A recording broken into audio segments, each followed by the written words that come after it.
अस्सलाम वालेकुम students, hopes all of you are fine and doing very well in your life. अच्छा भाई, अब हम इस चैप्टर का एक और टॉपिक स्टार्ट करना जा रहे हैं। आज बेसिकली मैं आप लोगों को बनाना सिखाऊंगी क्या शुगर। किससे बनाएंगे? शुगर केन से बनाएंगे। जाहिर सी बात है, चीनी बना रहे हैं तो शुगर केन से ही बनाएंगे ना। अब घर में मत ट्राई कर लेना बेटा, बहुत सारी चीज़ें चाहिए होती हैं, जैसे कि आपको हार्वेस्टिंग एंड डिलीवरी करनी होती है, जूस एक्सट्रैक्शन होता है, क्लैरिफिकेशन होता है, कंसंट्रेशन होता है, crystallization, crystal separation and drying. ठीक है, हार्वेस्टिंग एंड डिलीवरी और शुगर केन जो होता है वो जनरली आप कौन से मंथ्स में हार्वेस्ट कर रहे होते हैं? याद रखना, एमसीक्यूज में पूछा जा सकता है cooler months of the year. ठीक है, इसके अंदर हम हार्वेस्ट कर रहे होते हैं किसका? शुगर केन का। Although it is harvested year around in all over the sun. वैसे तो ये पूरे साल ही हमें मिलता है, लेकिन ज़्यादा कब हार्वेस्ट कर रहे होते हैं? जब ठंडे जो होते हैं वो महीने आ रहे होते हैं, लाइक दिसंबर हो गया, नवंबर हो गया। ठीक है, as much as 2/3 of the world's cane crop is harvested by hands, but in some countries this process is also done by machines. अमूमन ज़्यादातर जो शुगर केन है वो आप अपने हाथों से जो है वो हार्वेस्ट करते हैं। ठीक है, लेकिन बहुत सारी कंट्रीज़ में होता है कि शुगर केन को मशीन के ज़रिए जो है वो हार्वेस्ट किया जाता है। Harvested cane is transported to the factory by many means and vehicles such as ox carts, trucks, railway cars और बर्गर्स। देखो ये तो बार्जेस, देखो ये तो बहुत एक आसान सी बात हो गई कि आपके जो क्या कहते हैं, जो हार्वेस्टेड केन होता है, शुगर केन होता है, इसको आगे जितनी भी जगहें हैं, इंडस्ट्रीज़ है, वहाँ पर कैसे मतलब पहुँचाया जाता है? जाहिर सी बात है, ऑक्स कार्ट, बैलगाड़ी के साथ, ट्रक के मतलब इन तमाम थी कि देखें हम जो ये तमाम जो शुगर केन वगैरह होता है उसको ट्रांसपोर्ट कैसे करते हैं? By means and vehicles such as ox cart, trucks, railway cars and barges. ठीक है, नाउ अच्छा जी, juice extraction of sugar cane. अब क्या होता है जब आप शुगर केन का वेट कर लेते होगे, जो आप है sugar cane is loaded by hand और crane on to a moving table. देखो, सबसे पहले उसका वज़न कर लिया जाता है, उसके बाद उसको एक मूविंग टेबल के ऊपर लाया जाता है। ये जो टेबल होती है ना, ये क्या कैरीज करती है? केन होते हैं इसके अंदर, इनटू और 2 sets of revolving knives which chop the cane into chips in order to expose the tissues and open the cell structure, thus seeding the material for efficient extraction of the juice। वहीं फिर एक moving table होती है, उसके ऊपर आपकी 2 side या एक साइड जो होता है वो रिवॉल्विंग नाइफ्स का लगा हुआ होता है। रिवॉल्विंग नाइफ्स जो घूमने वाली होती हैं, जिसकी वजह से होता है कि वो जो शुगर केन होता है ना, वो पीसेस में कट होता जाता है। ठीक है, बहुत सारे चिप्स में कट हो जाता है ताकि आपको इसके टिश्यूज़ और सेल नज़र आ सके, ताकि आपको पता चल सके कि वो शुगर केन जो है वो कितना जूसी है। एक चीज़, दूसरी चीज़ दे ऐसा तो नहीं कि उसके अंदर कोई ख़राब हो रहा है, इस तरह की तो कोई सिचुएशन नहीं। Then clarification of extracted sugar. फिर ये जो मिक्स जूस होता है फ्रॉम द एक्सट्रैक्शन मिल्स और diffuser is purified by addition of heat, lime and fluctuation aids. देखो, अब ये जो आपके पास जो जूस आ जाता है ना, इसको फिर क्लैरिफिकेशन इसकी की जाती है, यानी इसको साफ़ वगैरह किया जाता है। कैसे किया जाता है? इसके अंदर हम कुछ चीज़ें ऐड करते हैं, लाइक हीट हम इसे प्रोवाइड करते हैं, हम लाइम इसके अंदर प्रोवाइड करते हैं, फ्लक्चुएशंस ऐड करते हैं। लाइम क्या होता है? लाइम बेसिकली आपके पास सस्पेंशन होता है कैल्शियम हाइड्रोक्साइड का। ठीक है, often in a sucrose solution which forms a calcium saccharate compounds. The heat and lime kill enzymes in the juice and increase pH from a natural acid level। देखो, heat और जो lime होता है ना, वो क्या करता है? वो एंजाइम्स जो होते हैं, the heat and lime kill enzymes in the juice. जो जूस के अंदर एंजाइम्स होते हैं उनको किल कर देते हैं, और जो पीएच होता है ना उसको इंक्रीज कर देते हैं फ्रॉम नेचुरल एसिड लेवल, ठीक है, टू अ न्यूट्रल पीएच। यानी कि एसिड लेवल से कहाँ ले आते हैं? न्यूट्रल पीएच पर। ये जो कंट्रोल होता है ना पीएच का बेटा, ये सबसे इम्पॉर्टेंट चीज़ होती है for the manufacturing of sugar. ठीक है, this settling and separation process is known as defecation. MCQs में पूछा जा सकता है कि the settling and separation process of sugar cane is known as defecation. ठीक है, muds are pump to rotary vacuum filters. जो मड होती है, मिट्टी होती है, उसको पंप किया जाता है रोटेटरी वैक्यूम फिल्टर में, where residual sucrose is washed out with a water spray on a rotating filter. Clarified juice meanwhile is pump into a series of 3 to 5 multiple effect evaporators. फिर अच्छा, ये सारा process हो गया, उसको clarify कर लिया, सक्रोज वगैरह तमाम चीज़ें आपकी क्लियर हो गई। उसके बाद आता है concentration of clarified juice. Steam इसके अंदर हम यूज़ करते हैं। ठीक है, अच्छा जी, the juice is boiled and drawn to the next evaporator. सबसे पहले जूस को बॉईल करेंगे, फिर उसको दूसरे एवापोरेटर में ले आएंगे which is heated bye vapour from the first evaporator. The process continues through the series until the clarified juice, which consists of 10 to 15% sucrose, is concentrated to evaporated syrup consisting of 55 to 60% या 59% sucrose and 60 to 65% by weight total solids। देखो ये जो process होता है चलता रहता है, जब तक चलता रहता है तब तक जूस जो है वो इतना क्लैरिफाइड ना हो जाए कि उसके अंदर 10 से 15% सिर्फ सक्रोज हो, ठीक है।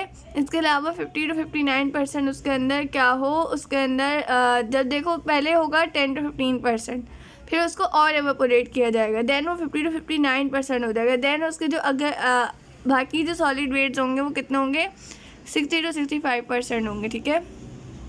ये ज़्यादा अच्छा तब समझ आएगा जब नेट पर जाकर एक आप लोग देख लेंगे क्या कहते हैं जो पिक्चर वगैरह, आप इसकी एक वीडियो देख लेंगे जिससे आपको आइडिया हो जाएगा कि किस तरह से इंडस्ट्रियली वर्कआउट चल रहा होता है, ठीक है।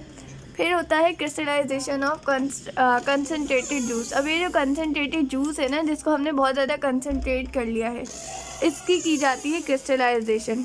Syrup from the evaporators is sent to vacuum pens which is further evaporated under the vacuum to super saturation। देखो होगा ये कि सबसे पहले जो सिरप होगा जो एवापोरेटर से आपने हासिल किया, ज़ाहिर है एवापोरेट किया था तो आपको सीरम कंसनट्रेटेड मिलता गया था ना, कि पहले 10 to 15% सक्रोज था, फिर 55 to 59% सक्रोज था, ठीक है। फिर हम क्या करते हैं, जो फाइन सीड क्रिस्टल्स होते हैं ना, ठीक है, fine seed crystals are added and the sugar mother liquor yields are solid precipitate of about 50% by weighing crystalline sugar. Crystallization आपके पास बेसिकली ना एक सीरियल प्रोसेस होता है, ठीक है। उसके अंदर क्या होता है, उसके अंदर आपके पास नेम होते हैं, नेम ए जो होता है आपके पास molasses, B molasses, C molasses and final molasses. यानी कि ये स्टेप होते हैं, पहले ए मोलेसिस होता है, फिर बी मोलेसिस होता है, फिर सी मोलेसिस होता है एंड देन फाइनल मोलेसिस हो रहा होता है, जिसके अंदर क्या होता है, जिसके अंदर 25% सुक्रोज होती है और 20% आपके पास शुगर ग्लूकोज या फ्रुक्टोज होती है। फिर उसके बाद आप क्या करते हैं, उसके बाद आप क्रिस्टल की सेपरेशन करते हैं, उसको ड्राई कर लेते हैं। Crystal are separated in basket type centrifuge machine. एक सेंट्रीफ्यूज मशीन होती है जिसके अंदर क्रिस्टल्स जो है उनको क्या कर लिया जाता है, उनको सेपरेट कर लिया जाता है। ये जो मशीन्स होती हैं कंटिन्यूसली क्या करती हैं बेटा, क्रिस्टल्स को तोड़ती हैं, ठीक है। कैसे तोड़ती हैं, अपने सेंट्रीफ्यूज प्रोसेस से। सेंट्रीफ्यूज जो घूमने का एक प्रोसेस होता है ना, उसके थ्रू कंटिन्यूसली टूट रही होती है, ठीक है। And a fine jet of water is spread on the sugar pressed against the wall of the centrifugal basket reducing the syrup coating on each crystal. In modern factories, the washing process is quite extensive, is in an effort to produce high purity raw sugar। देखो जो हमारे पास modern factories वगैरह होती है उसके अंदर जो washing process होता है ना, यानी जो वाइट कलर प्रोवाइड करना होता है, जो देखो अगर आपने कभी शुगर केन का जूस वगैरह लिया हो तो आपने देखा होगा वो ब्राउन कलर का होता है, जिसकी वजह से जो हम घर में गुड़ वगैरह इस्तेमाल करते हैं उसका कलर भी कैसा होता है, ब्राउन होता है। तो बेटा उसको वाइट कलर में क्रिस्टल्स की फॉर्म में लाने के लिए आप ये देखें हम उसके अंदर कितने सारे केमिकल्स ऐड कर रहे हैं, हम उसका पीएच वगैरह इन सब में फ़र्क लेकर आ रहे हैं, हम बहुत सारी उसके अंदर चेंजिंग्स करते हैं, तब हमें जो घर में यूज़ की जाने वाली शुगर है वो मिलती है, ठीक है। अच्छा भाई, जब आप शुगर को बना रहे हैं तो आपको इसके लिए बेटा चाहिए क्या क्या था, बेटा आपको इसके लिए लाइम चाहिए था, हमने पढ़ा था ना कि हमें इसके लिए लाइम चाहिए होता है, ठीक है। In the first step sugar cane beets चाहिए होते हैं और वाटर चाहिए होता है। अब आप यहाँ पर ये देख सकते हैं, आपको एक नज़र आ रहा है, मेरे पास ये बहुत ब्लर है, ये शुगर केन है, I think then sun rain, और ये शुगर केन की फील आपके पास तैयार हो गई, ठीक है। उसके बाद ये वेइंग किया गया, देन सैम्पलिंग, देन उसको स्टोर किया गया, फिर उसके बाद आपको नज़र आ रहा है कि उसको क्रश किया गया, ठीक है। उसके बाद ये लाइम वगैरह आई थिंक ऐड किया जा रहा है, सही है। ये एवोपोरेशन हो रही है, ठीक है। ये फर्मेंटेशन डिस्टिलेशन हो रही है, क्रिस्टलाइजेशन हो रही है आपके पास, और देन ये आपके पास लाइम फर्टिलाइज़र आपके पास जो आपके पास वेस्ट प्रोडक्ट होंगे उनसे वो चीज़ें बनेंगी। अगर फर्मेंटेशन डिस्टिलेशन हो रही है तो आपके पास इथेनॉल वगैरह बनेगा, ठीक है। और अगर वो नहीं हो रही, क्रिस्टलाइजेशन हो रही, तो मोलेसिस शुगर ये वाला आपके पास आ जाएगा। इस डायग्राम को देख लेगा, मेरे पास ये क्लियर नहीं है, आप लोगों के पास आपकी बुक में क्लियर होगी, ठीक है। अब है प्रिपरेशन ऑफ सॉफ्ट ड्रिंक्स। ये जो आप घर में सॉफ्ट ड्रिंक्स यूज़ कर रहे होते हैं ये कैसे बनती है। सॉफ्ट ड्रिंक्स जो होती हैं उसके अंदर जो चीज़ें आपको चाहिए होती है वो water, sugar, acid, colouring and flavouring agents. अब मुझे बताओ इसके अंदर आपके काम की क्या चीज़ है? आपके काम की चीज़ सिर्फ वाटर है, तो बेटा पानी सीधा सीधा घर में आता है, वही पी लिया करो ना। क्यों सॉफ्ट ड्रिंक्स की तरफ तुम लोग जाते हो? ये तो समझ से बाहर है। मैं तो बिल्कुल नहीं पीती। अच्छा भाई, खैर पीती हूँ, ऐसी कोई बात नहीं है। This syrup is prepared by dissolving these ingredients into water 265 brix. Material required for preparation of soft drink को बनाने के लिए आपको क्या क्या चीज़ें चाहिए होती है? Water, calcium, colouring and flavouring agent, sugar for microbial growth, citric acid for सोर टेस्ट। अगर आपको खट्टा टेस्ट देना हो तो हमेशा सिट्रिक एसिड ऐड किया जाता है, जो हमें ऑरेंजेस वगैरह से मिल जाता है। लेकिन बेटा एक बार बताओ, जो चीज़ आप सिंपल पानी पी सकते हो तो उसको इतना इतना करके क्या पीना भाई? क्या क्या उसके अंदर फजूल चीज़ें डाल के उसको पी के क्या मतलब क्या ही कर लेते हैं लोग। है रॉ वाटर आया, उसको फिल्टर किया गया, पानी को सॉफ्ट किया गया, कुछ केमिकल्स ऐड किए गए, देन पंप किया गया। ये हो गया आपका पहला स्टेज वाटर क्लीनिंग का, यानी कि जो भी आपके पास रॉ वाटर आया, ठीक है, उसको फिल्टर करते हैं, फिर वाटर सॉफ्ट किया जाता है। हमने पढ़ा था ना कैसे करते हैं। उसके बाद आता है हीटिंग, एवापोरेशन एंड कार्बोनेशन। इसके अंदर आप पंप करते हैं, फिर इलेक्ट्रिक हीटर से पानी हीट होता है, फिर कूलिंग पाइप आता है, फिर कार्बन डाइऑक्साइड आपके पास आती है, ठीक है, यानी कार्बन डाइऑक्साइड ऐड की जाती है। कार्बन डाइऑक्साइड आप लोगों को पता है आप लोगों के लिए बहुत सख्त, बहुत ज़्यादा नुकसान है बेटा। आपके मसल्स में पेन रहने लग जाएगा, बहुत सारे इश्यूज़ हो जाएंगे।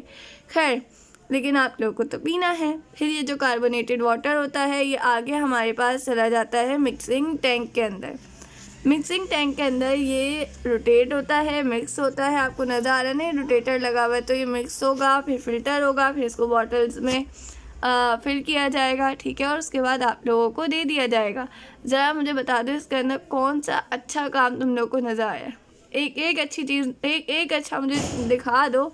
एक तो वाटर, रॉ वाटर यूज़ करने, फिर उस पानी को साफ़ करने के लिए क्या क्या चीज़ें डालने, फिर जो सबसे जहरीली चीज़ें जो आप अपनी बॉडी से निकालते हैं, अल्लाह ताला ने आपकी बॉडी में ऐसा मैकेनिज्म रखा है कि आप कार्बन डाइऑक्साइड निकालते हैं, तो आप लोग क्या करें, आप लोग उसको अगेन अपनी बॉडी में लेने। तो बेटा जब ऐसी हरकतें करेंगे तो फिर क्या होगा? नुकसान ही होगा, फ़ायदा नहीं होगा, ठीक है। Now petroleum industry. पेट्रोलियम क्या होता है? पेट्रोलियम जो है बेटा ये नेचुरल सब्सटेंस है, ठीक है, जो आपको रॉक वगैरह से मिल जाते हैं। ज़मीन की जो तय है ना, उसके नीचे जो पत्थरों के दरमियान से आपको पेट्रोलियम मिल जाता है। पेट्रोलियम जो है ना, उसका मतलब ये होता है रॉक ऑयल, ठीक है। क्या होता है? Rock oil. हमारे पास वाटर, सॉल्ट्स, अर्थ पार्टिकल्स, ये तमाम की तमाम चीज़ें जो होती है ना, ये हमारे पास कॉम्प्लेक्स कम्बिनेशन में मौजूद होती हैं, ठीक है, जिसके अंदर गैशियस, लिक्विड, सॉलिड हर स्टेट में मौजूद होती हैं। It is a liquid that is lighter than water get insoluble in it. ये जो लिक्विड होता है ये पानी से हल्का तो होता है, लेकिन उसके अंदर इनसॉल्युबल होता है, ठीक है। पेट्रोलियम और नेचुरल गैस बनती कैसे?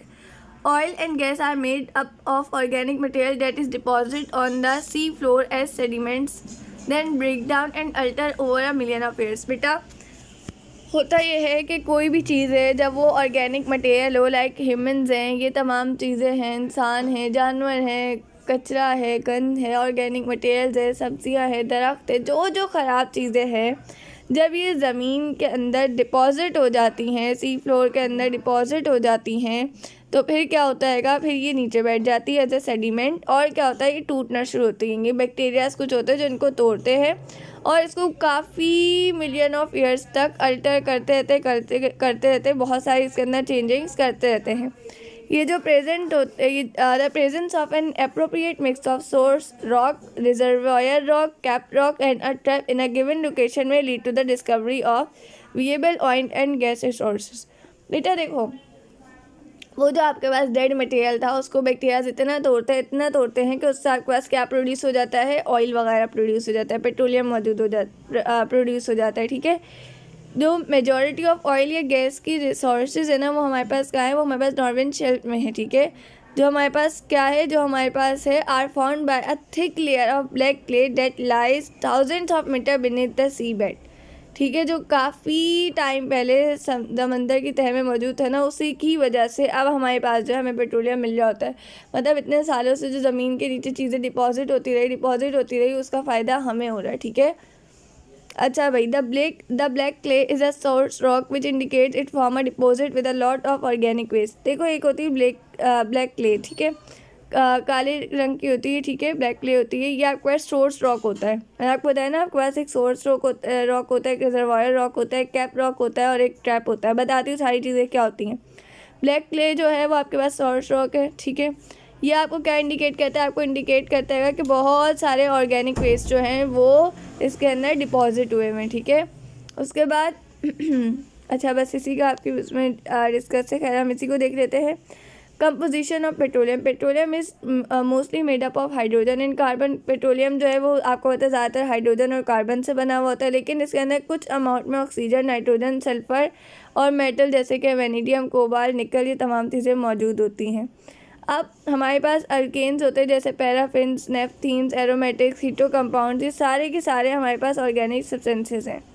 जो हमारे पास एग्जैक्ट कंपोजिशन होती है क्रूड ऑयल की, अब याद रखना पेट्रोलियम को रॉक ऑयल भी कहते हैं, क्रूड ऑयल भी कहते हैं, इसके अलावा ब्लैक गोल्ड भी कहते हैं। क्या कहते हैं? ब्लैक गोल्ड, ठीक है। वह उसकी क्या कंपोजिशन होती है? उसकी कंपोजिशन ये होती है कि इसके अंदर कार्बन जो होता है वो 83 to 85% होता है, ठीक है। इसके अंदर hydrogen 10 to 14%, nitrogen 0.1 to 2%, oxygen की आपको सल्फर, मेटल, यानी कि सबसे ज़्यादा क्या मौजूद है? कार्बन और हाइड्रोजन, ज़्यादा तो कार्बन मौजूद है, ठीक है।